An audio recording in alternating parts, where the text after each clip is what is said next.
Dear learners, Assalamu alaikum. I hope all of you are well.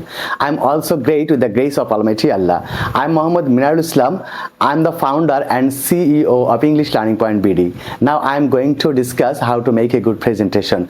To make a good presentation, you have to know some important notes. Without knowing the points, you can't deliver a good presentation. To make a good presentation, the first question is that how to make a good presentation. At first you have to know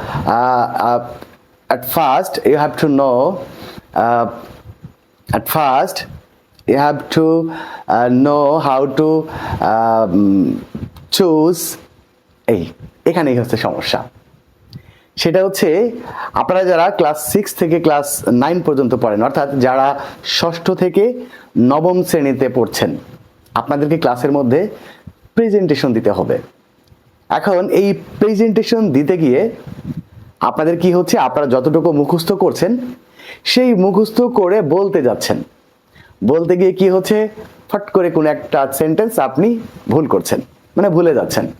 যখনই ভুলে যাচ্ছেন তখন কিন্তু আপনি আর presentation দিতে পারছেন না।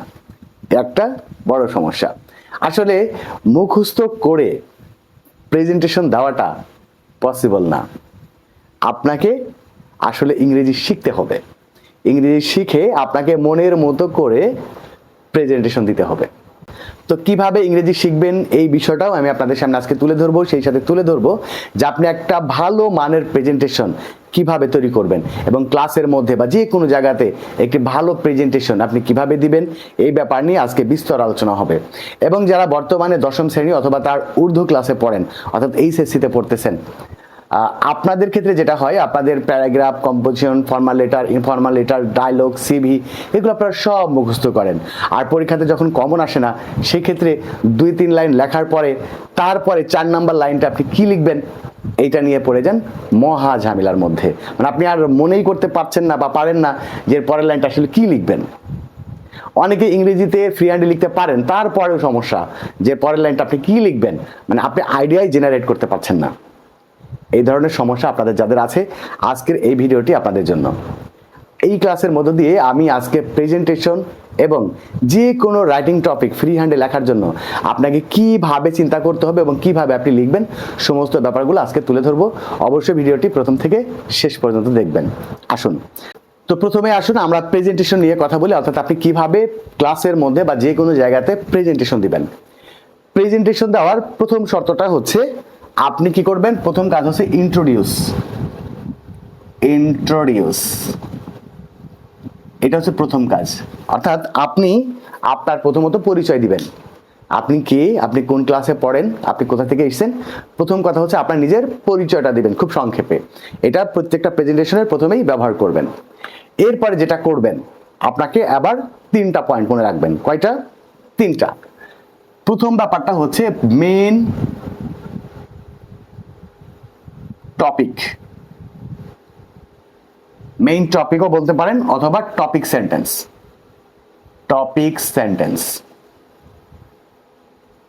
অর্থাৎ প্রথম যে কথাটা আপনি বলবেন সেটা হচ্ছে যে সম্পর্কে আপনি বলতে চান সেই সম্পর্কের একটা সেন্টেন্স বলবেন। এটা হচ্ছে প্রথম কাজ। ধরেন আপনি আপনার স্কুল সম্পর্কে এখন প্রেজেন্টেশন দিবেন। আপনার স্কুল কেমন, আপনার স্কুল কি না হাবি যাবে, আপনার স্কুল সম্পর্কে আপনার একটা সুন্দর প্রেজেন্টেশন ডেলিভার করতে চান। তো প্রথমেই আপনাকে যে সেন্টেন্সটি বলতে হবে সেটা হচ্ছে now I am going to describe about my school. অর্থাৎ আপনি আপনার স্কুল সম্পর্কে এখন বলতে যাচ্ছেন। ওকে, যাই হোক, এইটা হচ্ছে আপনার টপিক সেন্টেন্স। এরপরে আপনি কি করবেন, আপনার স্কুলে বর্ণনা দিতে শুরু করবেন। অর্থাৎ প্রথমে আপনি বলবেন the name of my school, অর্থাৎ আপনি স্কুলের নাম বলবেন। এই গেল প্রথম পরিচিতি, মানে আপনি যে সম্পর্কে বলতে চান সেই সম্পর্কে পরিচিতি দিবেন। যদি আপনি বাংলাদেশ সম্পর্কে বলতে চান তাহলে কি বলবেন, যে now I am going to describe about our country. Now I am describe about Bangladesh. আমি এখন বাংলাদেশ সম্পর্কে বলতে যাচ্ছি। ওকে, এরপরে বলবেন কি, Bangladesh is our motherland. In 1971 Bangladesh becomes independent, অর্থাৎ 1971 সালে বাংলাদেশ স্বাধীন হয়েছে। ওকে, এবার আপনি স্কুল সম্পর্কে বলেন বা যে সম্পর্কে বলেন, প্রথমত আপনি কি করবেন, আপনার ওই মানে টপিক সেন্টেন্স, অর্থাৎ মূল কি, আপনি কি বলতে চাচ্ছেন সেটা বলবেন। অর্থাৎ আপনার পরিচয় দেওয়ার পরে এরপরে নেক্সট আপনি যে বিষয়টি বলবেন সেটা হচ্ছে ইন্ট্রোডাকশন। মনে রাখবেন, কি বলবেন, ইন্ট্রোডাকশন। প্রথমত হচ্ছে পরিচিতি, মানে আপনি যে বিষয়ে বলতে চান। আর ধরেন আপনার স্কুল সম্পর্কে আপনি বলবেন, তাহলে আপনার স্কুল সম্পর্কের প্রথম যে সেন্টেন্সটা আসবে সেটা কি আসবে? The name of my school is অমুক, মানে আপনার স্কুলের নামটা অমুক। এবং এটা কোথায় অবস্থিত? It is situated in the district of অমুক, এটা মেহেরপুর জেলায় অবস্থিত। মানে প্রথমত আপনি যে বিষয়টা বলতে চান সেই বিষয়ের পরিচিতি দিবেন। তাহলে আপনি মোবাইল ফোন সম্পর্কে বলবেন, তাহলে আপনি কি বলবেন? Mobile phone is the wonder of modern science. Mobile phone হচ্ছে একটা মানে আধুনিক বিজ্ঞানের একটা বিষয়। By mobile phone we can communicate with other countries. আমরা মোবাইল ফোনের মাধ্যমে অন্য দেশের মানুষের সাথে আমরা যোগাযোগ করতে পারি। ওকে, অর্থাৎ যে বিষয় সম্পর্কে বলবেন এটার প্রথম দিবেন হচ্ছে এর ইন্ট্রোডাকশনটা দিবেন। ধরেন আপনি বাংলাদেশ সম্পর্কে বলবেন, Bangladesh is an independent country, in 1971 Bangladesh becomes independent. অর্থাৎ আপনি প্রথমত যে সম্পর্কে বলতে চান ওই সম্পর্কের আপনি হচ্ছে ইন্ট্রোডাকশন দিবেন, মানে আপনি যেটা সম্পর্কে বলতে চান সেই সম্পর্কের জাস্ট তার পরিচিতিটা বলবেন। এইটা এরপরে যেটা আসবে সেটা হচ্ছে প্রত্যেকটা ক্ষেত্রে মনে রাখবেন topic sentence, topic sentence, topic sentence আর হচ্ছে সাপোর্টিং সেন্টেন্স, সাপোর্টিং সেন্টেন্স। এই দুইটা পয়েন্ট আপনি মনে রাখবেন। কি মনে রাখবেন? একটা হচ্ছে টপিক সেন্টেন্স আর একটা হচ্ছে কি সাপোর্টিং সেন্টেন্স। টপিক সেন্টেন্স হচ্ছে আপনি ধরেন আপনার স্কুল সম্পর্কে বলবেন, তো আপনার স্কুল সম্পর্কের অনেকগুলো পার্ট আছে। ধরেন আপনি আপনার স্কুল সম্পর্কে তো বললেন, মানে পরিচিতি দিলেন, এরপর আপনি বললেন যে আপনার স্কুলে কতজন শিক্ষক আছে। আপনি বললেন দেয়ার আর 15 টিচার্স অথবা দেয়ার আর 30 টিচার্স ইন আওয়ার স্কুল, আমাদের স্কুলে 30 জন শিক্ষক আছে। এটা হচ্ছে আপনার কি টপিক সেন্টেন্স দিলেন। এই টপিক সেন্টেন্সের একটা অথবা দুইটা সাপোর্টিং সেন্টেন্স বলবেন। সাপোর্টিং সেন্টেন্সটা কেমন? এবার আপনি বললেন they teach us well and they are very friendly, দুইটা আমি টপিক সাপোর্টিং সেন্টেন্স দিয়ে দিলাম। কি বলবেন? দে টিচ আস ওয়েল, তারা আমাদেরকে ভালোভাবে শিক্ষা দেয়, and they are very friendly, তারা খুবই বন্ধুত্বপূর্ণ। এরপর ধরেন আপনি আর একটি সাপোর্টিং সেন্টেন্স দিতে পারেন যে দে আর ওয়েল ট্রেন্ড, তারা ভালোভাবে কি প্রশিক্ষিত। অর্থাৎ আপনি একটা টপিক সেন্টেন্স বলবেন, তারপরে কি করবেন ওই টপিক সেন্টেন্সের সাথে সাথে আরো কিছু সাপোর্টিং সেন্টেন্স বলবেন। ধরেন এবার আপনি বললেন there is a library in our school, আমাদের স্কুলে একটা লাইব্রেরি আছে। ওকে, এটা হচ্ছে কি টপিক সেন্টেন্স। এরপরে আপনি কি করবেন? এর সাথে কিছু সাপোর্টিং সেন্টেন্স যোগ করবেন। এরপরে কি বলবেন? We read various types of books in the library, আমরা লাইব্রেরিতে কি বিভিন্ন ধরনের বই পড়ি। ওকে, সাপোর্টিং সেন্টেন্স একটা দিলেন। এবার মনে করেন আপনি আরেকটা সাপোর্টিং সেন্টেন্স দিলেন যে there are many books in the library, আমাদের লাইব্রেরিতে বা এই লাইব্রেরিতে অনেকগুলা বই আছে। তাহলে একটা হচ্ছে there is a library in our school, আমাদের স্কুলে একটা লাইব্রেরি আছে, এটা হচ্ছে টপিক সেন্টেন্স। এর সাথে সাপোর্টিং সেন্টেন্স দুইটা তিনটা যতটুকু পারেন আর কি, মানে ওই লাইব্রেরি রিলেটেড কিছু সেন্টেন্স দিবেন।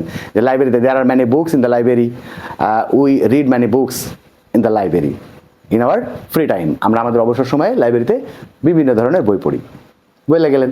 এরপরে ধরেন আপনি আরেকটা টপিক সেন্টেন্স নিয়ে আসবেন। কি নিয়ে আসবেন? ধরেন আপনি বললেন there is a big playground in front of our school, আমাদের স্কুলের সামনে একটা বিশাল খেলার মাঠ আছে। ওকে, এখন এটা হচ্ছে টপিক সেন্টেন্স। এরপরে আপনি কি করবেন? এর সাথে দুই তিনটা সাপোর্টিং সেন্টেন্স বলবেন। কি বলবেন?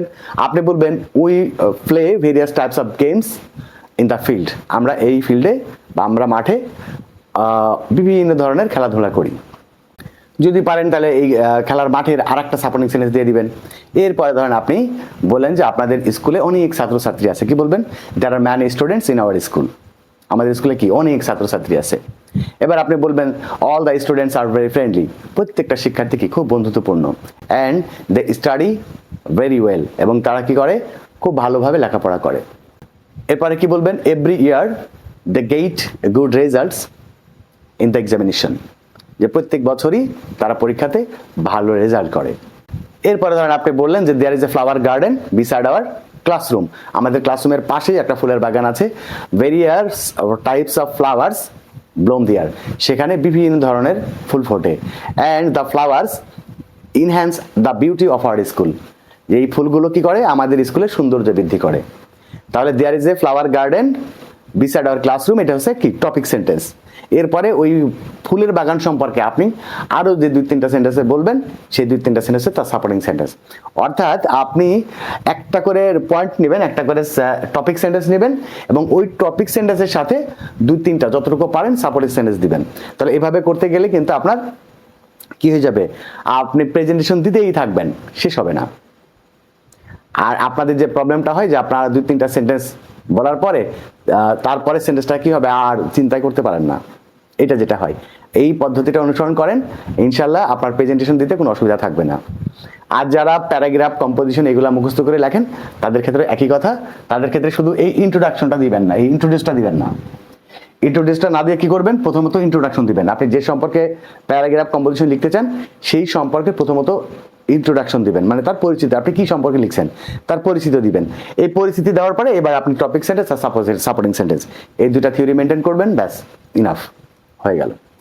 এখন সমস্যা হচ্ছে যে স্যার আপনি এতক্ষণ ধরে যা বললেন সব বুঝলাম, যে একটা প্রথমত আমার যদি প্রেজেন্টেশন দিতে চাই তাহলে আমাদেরকে প্রথমত আমাদের কি করতে হবে, ইন্ট্রোডিউস করতে হবে, আমাদের নিজের পরিচয় দিতে হবে। এরপরে আমরা যে সম্পর্কে বলতে চাই তার একটা ইন্ট্রোডাকশন দিতে হবে, এরপরে টপিক সেন্টেন্স আর সাপোর্টিং সেন্টেন্স, ব্যাস তাহলে সুন্দর একটা প্রেজেন্টেশন হয়ে যাবে। কিন্তু মেইন সমস্যা হচ্ছে আমরা তো সেন্টেন্স মেকই করতে পারি না। মানে ওই তুমি কেমন আছো, হাউ আর ইউ, আমি ভালো আছি, আই এম ফাইন, আমি নবম শ্রেণীতে পড়ি, আই রিড ইন ক্লাস 9, এইরকম ছোট ছোট সেন্টেন্স আমরা বলতে পারি। এছাড়া সুন্দর করে বড় বড় সেন্টেন্স তো বলতে পারি না, অর্থাৎ সেন্টেন্স আমরা ফ্রিলি মেক করতেই পারি না। আমরা ভোকাবুলারি বেশি জানি না, ইংলিশ গ্রামার ভালো বুঝি না, সেন্টেন্স মেক করতে আমাদের অনেক সমস্যা। আর্টিকেলে ঠিকঠাক ব্যবহার করতে পারি না, প্রিপজিশনের ব্যবহার করতে পারি না, একটা সেন্টেন্সে কোনটা আগে বসাবো কোনটা পরে বসাবো এগুলা বুঝি না।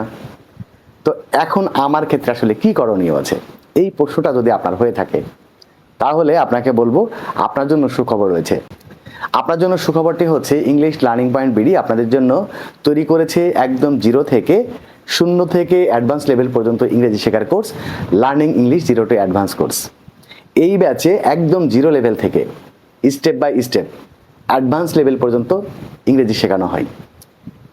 এই কোর্সটি আপনি যদি সম্পন্ন করেন তাহলে আপনি একদম ফ্রিলি প্রেজেন্টেশন দিতে পারবেন, আপনি ইংরেজিতে ফ্রিলি কথা বলতে পারবেন, আপনি ইংরেজিতে ফ্রি হ্যান্ডে লিখতে পারবেন, আপনি যে কোনো টপিক নিয়ে যে কোনো কারোর সাথে আপনি ইংরেজিতে কনভারসেশন করতে পারবেন। এক কথায় যদি বলি, এই কোর্সের মাধ্যমে আপনি একদম 0 থেকে অ্যাডভান্স লেভেল পর্যন্ত ইংরেজি শিখে যাবেন। ইংরেজির ভয়টা আপনি সারা জীবনের জন্য দূর করতে পারবেন। লার্নিং ইংলিশ 0 টু অ্যাডভান্স কোর্সের নবম ব্যাচের ক্লাস খুব শীঘ্রই শুরু হতে যাচ্ছে। আপনি চাইলে এখন এই মুহূর্তে এই কোর্সে ভর্তি হতে পারেন। এই কোর্সে ভর্তির জন্য অথবা এই কোর্স সংক্রান্ত যদি আপনার আরও বিস্তারিত জানার জিজ্ঞাসা থাকে তাহলে স্ক্রিনে দেওয়া নাম্বারে এখনই হোয়াটসঅ্যাপে অথবা সরাসরি যোগাযোগ করুন। এটাই আমার পার্সোনাল নাম্বার এবং এটাই আমার হোয়াটসঅ্যাপ নাম্বার। শুধুমাত্র রাত 9টা থেকে সকাল 8টা পর্যন্ত কল করবেন না, এর বাইরে যে কোনো সময় আপনি হোয়াটসঅ্যাপে মেসেজ করতে পারেন, হোয়াটসঅ্যাপে কল করতে পারেন অথবা সরাসরি এই নাম্বারেও কল করতে পারেন। এটাই আমার পার্সোনাল নাম্বার এবং এটাই আমার হোয়াটসঅ্যাপ নাম্বার। তবে মনে রাখবেন আসন সংখ্যা মাত্র 30টি। তো আসন শেষ হয়ে যাবার পূর্বেই আপনার সিটটি কনফার্ম করুন। খুব শীঘ্রই নবম ব্যাচের ক্লাস শুরু হতে যাচ্ছে। তো যারা ইংরেজিতে অতি দুর্বল এবং একদম 0 লেভেল থেকে ইংরেজি শিখতে চান তাদেরকে লার্নিং ইংলিশ 0 টু অ্যাডভান্স কোর্সে স্বাগত জানাচ্ছি। আপনাদের ইংরেজি শেখার রাস্তাটা হয়ে উঠুক অনেক অনেক সহজ। সবাই ভালো থাকবেন, সুস্থ থাকবেন। আল্লাহ হাফেজ।